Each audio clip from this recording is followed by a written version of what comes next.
Thank you brother, thank you. Sam പറഞ്ഞോളൂ, Sam. Okay, praise the lord Sebastian brother. Praise Lord.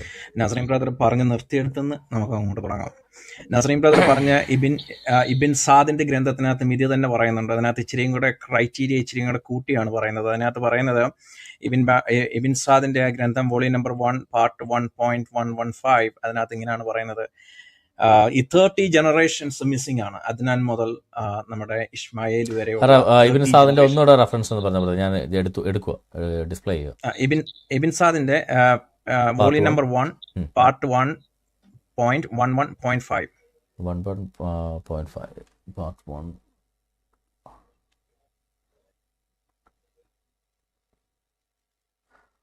Part 1 parts 1.11.5.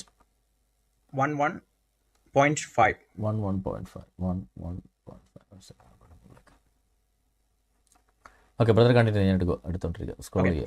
So 30 generations missing ആണ്. 30 generations എന്ന് പറഞ്ഞാൽ it's not ഒരു ചെറിയ ഒരു സംഭവമല്ല. 30 തലമുറ നഷ്ടപ്പെട്ടു പോകുകയാണെന്ന് പറഞ്ഞു കഴിഞ്ഞാൽ ഏകദേശം ഈ ഒരു 20ാമത്തെ വയസ്സിൽ ഒരു ജനറേഷനെ ഉണ്ടാക്കിയാൽ പോലും ഏകദേശം 580 വർഷത്തിന്റെ ഒരു അല്ലെങ്കിൽ 500 ഏകദേശം അത്രത്തോളം നമ്മളൊന്ന് കൂട്ടി നോക്കിയാൽ മനസ്സിലാവും. പോട്ടെ, മിനിമം ഒരു 250 years ഇസ് മിസ്സിംഗ്. അപ്പോൾ ഇത് കേട്ടതിന് ശേഷം ഇബിൻ സാദ് ഈ പറയുന്ന ഗ്രന്ഥത്തിനകത്ത് പറയുന്നത്, Abbas who narrated about Muhammad, pain be upon him, that he kept quiet after mentioning Ibn Adnam. അദ്നാമിനെ കുറിച്ച് സംസാരിച്ച് നിർത്തിയതിന് ശേഷം മുഹമ്മദ് നിശബ്ദനായി പോയി എന്നാണ് അതിനകത്ത് പറയുന്നത്. ഞാൻ അത്രയും പറഞ്ഞു നിർത്താണ്, സമയക്കുറവുമാക്കണം. കാരണം എന്തുകൊണ്ടാണെന്ന് പറഞ്ഞു കഴിഞ്ഞാൽ ഇതിന് ബാക്കി കൂട്ടിച്ചേർക്കാൻ പറ്റുന്നില്ല. ഇതിനകത്ത് അബ്രഹാമ്യ മതമാണെന്ന് പറഞ്ഞു വെക്കുന്നവർ യഥാർത്ഥത്തിൽ നിങ്ങൾ ചൂണ്ടിക്കാണിക്കുന്നത് ഈ ഇസ്ലാമിന്റെ കറുത്തകല്ലിൽ കുടിയിരിക്കുന്നതായിട്ടുള്ള ദേവനായിട്ടുള്ള അള്ളാഹു എന്ന് പറയുന്ന ഈ കല്ലിന്റെ ഉടയവനായ ദേവൻ യഥാർത്ഥത്തിൽ സർവശക്തനായ ദൈവമാണെന്നാണ് നിങ്ങൾ ചൂണ്ടിക്കാണിക്കപ്പെടുന്നത്. അതൊരിക്കലും ശരിയായിട്ടുള്ള കാര്യമല്ല. ഇനി ഇബ്രാഹിം എന്നതിന്റെ കഥകൾ നമ്മൾ എടുത്ത് പരിശോധിച്ചു കഴിഞ്ഞാൽ നമ്മൾ കാണുന്ന അബ്രഹാം പിതാവുമായിട്ട് യാതൊരു ബന്ധവുമില്ല. ഇബ്രാഹിം എന്ന് പറയുന്ന ഈ വ്യക്തി യഥാർത്ഥത്തിൽ ഒരു ഗുഹാമനുഷ്യനായിരുന്നെന്നും ഒരു ഗുഹയിലായിരുന്നു ജീവിച്ചിരുന്നതെന്നും പറയുന്നുണ്ട്. മാത്രമല്ല, ഇദ്ദേഹം ജനിച്ചപ്പോൾ തന്നെ വളരെ അത്ഭുതങ്ങളോടുകൂടിയ ഒരു വ്യക്തിയായിരുന്നു. ഇദ്ദേഹത്തിന്റെ അമ്മ ഇബ്രാഹിമിനെ ഗർഭം ധരിച്ചിരുന്ന സമയത്ത് ഈ നെറോദ് അതിന്റെ ഓർമ്മ ശരിയാണെങ്കിൽ ആ പേരെങ്ങനെ ആയിരിക്കും, നെറോദ് എന്ന് പറയുന്ന ഒരു രാജാവുമായിട്ട് ഉള്ള രാജാവിന്റെ ഒരു പ്രശ്നം കാരണം ഈ ആൺകുട്ടികളെല്ലാം കൊല്ലാൻ തുടങ്ങി. അപ്പോൾ ഈ അമ്മ യഥാർത്ഥത്തിൽ ഇബ്രാഹിമിന്റെ മദർ ഈ വീടിനടുത്തുള്ള ഒരു ഗുഹയിലാണ് ഇദ്ദേഹത്തെ ഡെലിവറി ചെയ്തതിനു ശേഷം ഇദ്ദേഹത്തെ അവിടെ മൂടി വെക്കുകയായിരുന്നു ചെയ്തുകൊണ്ടിരുന്നത്. ഇതിനകത്ത് ഏറ്റവും രസകരമായ സംവിധാനം ഇബിൻ അൽ ബാഗ്വായി എഴുതിയിരിക്കുന്ന തഫ്സീർ 6:76 എടുത്ത് പരിശോധിച്ചു കഴിഞ്ഞാൽ അതിനകത്ത് ഭയങ്കരപരമായിട്ട് ഒരു വലിയ സംഭവം കാണാനായിട്ട് സാധിക്കും. ഇത് ബൈബിളിൽ കാണാൻ സാധിക്കത്തില്ല. സീ ദി മിറാക്കിൾ ഓഫ് ഖുറാൻ. അപ്പം അള്ളാഹുവിന്റെ മിറാക്കിൾസിന്റെ ഒരു ക്രൈറ്റീരിയ ആണ്. അതിനകത്ത് ഇബ്രാഹിമിന്റെ മദർ ഒരു ദിവസം ഇവിടെ വന്നിട്ട് ഇദ്ദേഹത്തെ നോക്കുകയാണ്. കാരണം ഈ ചോര കുഞ്ഞിനെ പിടിച്ചിട്ട് ഈ ഗുഹയ്ക്കകത്ത് അടച്ച് ഭദ്രമാക്കി വെച്ചിരിക്കുകയാണ്. അപ്പൊ ഈ കുഞ്ഞ് കരയുന്നൊന്നുമില്ല എന്നുള്ള കാര്യം നിങ്ങൾ ശ്രദ്ധിക്കണം. ചോര കുഞ്ഞാണെന്ന് നിങ്ങൾ മനസ്സിലാക്കണം. അപ്പോൾ ഇദ്ദേഹത്തിന്റെ അമ്മ വന്ന് തിരിച്ചു നോക്കിയപ്പോ ഈ പറയപ്പെടുന്ന കുഞ്ഞ് ഇബ്രാഹിം ഈ വായിൽ വിരൽ വെച്ച് ഇങ്ങനെ സക്ക് ചെയ്തുകൊണ്ടിരിക്കുകയാണ്. അപ്പം അത് ഭയങ്കരമായ ഒരു കാഴ്ചയാണ് പിന്നെ ആ ഒരു അമ്മ കാണാനായിട്ട് സാധിച്ചത്. അമ്മ കണ്ടത് ഇങ്ങനെയാണ് എഴുതി വെച്ചിരിക്കുന്നത്. Abu Ruk said, Ibrahim's mother said one day to took at his finger, and I found him sucking water from one finger, milk from one finger, honey from one finger, dates from one finger, and ghee from one finger. 5 വിരലിൽ നിന്നും 5 തരത്തിലുള്ള ഭക്ഷണ സാധനങ്ങൾ സ്വീകരിച്ചുകൊണ്ട് ഈ ചോരക്കുഞ്ഞ് അവിടെ വളരുകയാണ് സുഹൃത്തുക്കളെ, വളരുകയാണ്. അപ്പൊ യഥാർത്ഥത്തില് നമ്മളുടെ അബ്രഹാമും ഈ പറയപ്പെടുന്ന ഗുഹാവാസിയായിരിക്കുന്ന ഇബ്രാഹിമും തമ്മിൽ യാതൊരു തരത്തിലുള്ള ബന്ധവുമില്ല. ഇങ്ങനെ ഒരു കഥ നമ്മളെങ്ങും കണ്ടിട്ടുമില്ല. ഇത് യഥാർത്ഥത്തിൽ ഇസ്ലാമിന് ഈ ഇബ്രാഹിമിനെയും കൊണ്ട് എന്തെങ്കിലും ഗുണമുണ്ടോ എന്ന് ചോദിച്ചു കഴിഞ്ഞാൽ നമ്മൾ പറയേണ്ടി വരും, യെസ്, ഗുണമുണ്ട്. ഇബ്രാഹിം എന്ന് പറയുന്ന ഗുണമുണ്ട്. ഒരു ജീവിക്ക് വല്ലാത്ത ശാപവും ഇത് കൊണ്ടുണ്ടായിട്ടുണ്ട്. ഇബ്രാഹിമിന്റെ ജനനം കൊണ്ട് ഇബ്രാഹിമിനെ ഈ ആസറിന്റെ ആൾക്കാര് ആയിട്ട് വഴക്ക് കൂടിയപ്പോ ഇവനെ പിടിച്ച് എന്ത് ചെയ്ത് തീയിലിട്ടു എന്നാണ് പറയപ്പെടുന്നത്. അപ്പൊ തീ ആളി കത്തുന്നില്ലായിരുന്നു. കത്താത്ത സമയത്ത് ഒരു പല്ലി, വെറും ഒരു പല്ലി, ചെറിയ പല്ലി, മനസ്സിലായില്ലേ, നമ്മൾ വീടുകളിൽ കാണപ്പെടുന്ന വെറും ഒരു പല്ലി വന്നിട്ട് ഈ തീ ഊതി കത്തിക്കുകയാണ്. ശേഷം സംഭവിച്ചത് ചരിത്രമാണ് സുഹൃത്തുക്കളെ. ഇസ്ലാം ഇന്നും ഒറ്റയടിക്ക് പല്ലിയെ കൊന്നു കഴിഞ്ഞാൽ 100 സൽപ്രവർത്തി ചെയ്യുന്നതിന് തത്തുല്യമാണെന്ന്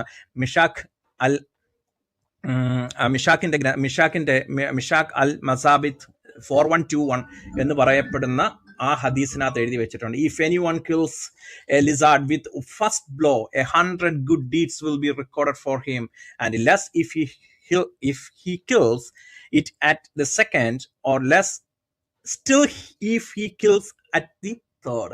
അതായത് ഒറ്റയടിക്ക് കൊന്നു കഴിഞ്ഞാൽ 100, രണ്ടാമത് കൊന്നു കഴിഞ്ഞാൽ പിന്നെ കുറഞ്ഞും വരുമെന്നാണ് നമ്മുടെ മുഹമ്മദ് പറഞ്ഞു എന്ന് പെയിൻ ബി അപ്പോൺ ഹിം, പുള്ളി പറഞ്ഞു എന്ന് യഥാർത്ഥത്തിൽ അബൂ ഹുറൈറ റിപ്പോർട്ട് ചെയ്യുന്നത്. അപ്പോൾ ഇസ്ലാമിൻ്റെ വിശ്വാസ സംഹിതയിൽപ്പെടുന്ന ഇബ്രാഹിം ജനിച്ചത് കൊണ്ട് ഇസ്ലാമിയർക്കെല്ലാം ഒരു ഗുണമുണ്ടായിട്ടുണ്ട്. കാരണം പല്ലികളെ കൊന്നു കഴിഞ്ഞാൽ തന്നെ നിങ്ങളുടെ ഓൾമോസ്റ്റ് എവരി പാപങ്ങളും ഇല്ലാതെയായി മാറും. അതുകൊണ്ട് നിങ്ങൾ ആനന്ദിക്കുവിൻ. പക്ഷെ പല്ലിയെ സംബന്ധിച്ചിടത്തോളം ഇതൊരു ദുശ്ശകനമായിരുന്നു ഇബ്രാഹിമിൻ്റെ ജനനം. കാരണം ഇതുകൊണ്ട് എടുത്തിട്ട് അലർത്താനായിട്ട് അല്ലെങ്കിൽ ഈ പറയുന്ന അടിയെല്ലാം കൂടെ മേടിച്ച് കിട്ടാനായിട്ടുള്ള ഗതികേട് ഈ പറയുന്ന ലിസാർഡിനുണ്ടായി എന്നുള്ളതും കൂടെ ഓർമ്മിപ്പിക്കുന്നത്. അതുകൊണ്ട് തന്നെ ഇതാരെങ്കിലും കൂട്ടിക്കെട്ടാൻ ശ്രമിച്ചു കഴിഞ്ഞാൽ പ്രിയ സഹോദര, പ്രിയ സഹോദരി, അല്ലെങ്കിൽ ആരായി കഴിഞ്ഞാലും പ്രിയ ഇസ്ലാം സുഹൃത്തുക്കളെ, നിങ്ങൾ പറയുന്നത് അള്ളാഹു സർവശക്തനായ ദൈവമാണെന്നാണ്.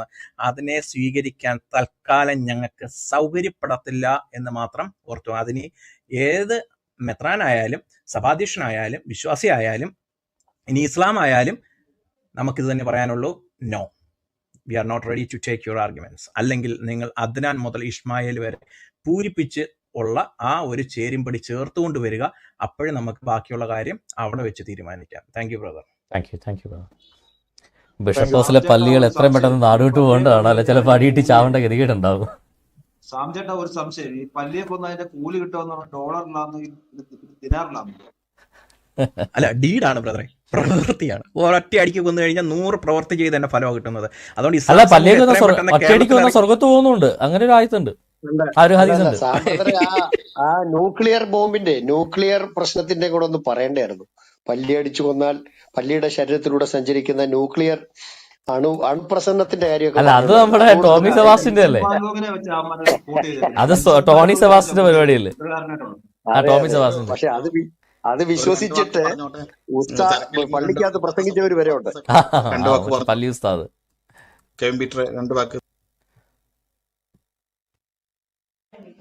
ബ്രദർ ഓർഡറിലാണ്, അതാണ്. സജു ബ്രദർ, സജു ഉണ്ടോ? Saju real truth.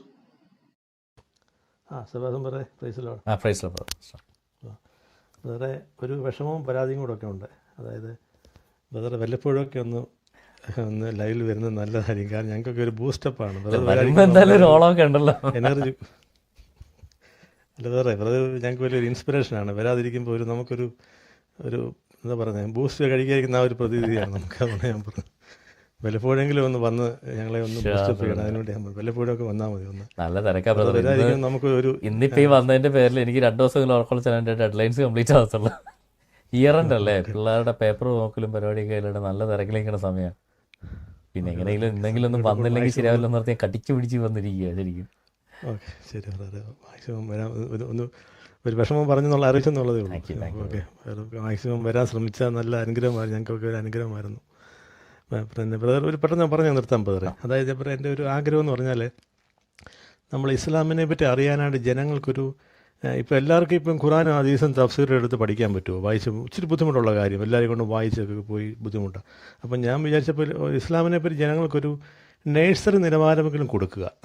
ഒരു നേഴ്സറി, നമ്മൾ നേഴ്സറി കുട്ടികളെ അറിയാമല്ലോ, നമുക്കിപ്പം ABCD പഠിപ്പിച്ചു കൊടുത്താൽ അവർ നാളെ കുറച്ച് കഴിഞ്ഞാൽ ഇംഗ്ലീഷ് അക്ഷരം കൂട്ടി വായിച്ചോളും. നമ്മളിവനെ പഠിപ്പിക്കേണ്ട ആവശ്യമില്ല. അത്യാവശ്യം അല്ലെ ABCD മുതൽ Z വരെ പഠിപ്പിച്ചു കൊടുത്താൽ അവർ അത്യാവശ്യം പിന്നെ കുറേ കഴിഞ്ഞാൽ പിന്നെ പഠിച്ച് പിക്കപ്പ് ആയിക്കോളും. പിന്നെ അപ്പോൾ അതുപോലെ ഞാൻ അതേ ഒരു രീതിയിൽ നമ്മുടെ ഇസ്ലാം എന്താണെന്ന് അറിയാനായിട്ട് ഒരു നേഴ്സറി നിലവാരമെങ്കിലും കൊടുക്കണമെന്ന് എനിക്ക് വലിയൊരു ആഗ്രഹമുണ്ട് ബ്രദർ. അപ്പം ഞാൻ ആ ഒരു രീതിയിൽ നമുക്കൊരു ലിങ്ക് കയ്യിൽ കിട്ടിയിട്ടുണ്ട്. അപ്പം ആ ലിങ്ക് എല്ലാവർക്കും ഒന്ന് ഇൻട്രൊഡ്യൂസ് ചെയ്യാൻ വേണ്ടി വന്നതാണ്. അതായത് ഇസ്ലാം എന്താണെന്ന് അറിയാത്തവർക്ക്, ഇത് അറിഞ്ഞവർക്കല്ല ഒരിക്കലും കേട്ടോ, ഒന്നും അറിയാത്തവർക്ക്, നമ്മൾ കൂടുതലും ഇസ്ലാമിൻ്റെ ABCD അറിയാത്ത ആൾക്കാർ, നമ്മുടെ ഭൂരിപക്ഷം ആൾക്കാർ നമ്മുടെ സമൂഹത്തിൽ ജീവിക്കുന്നത്.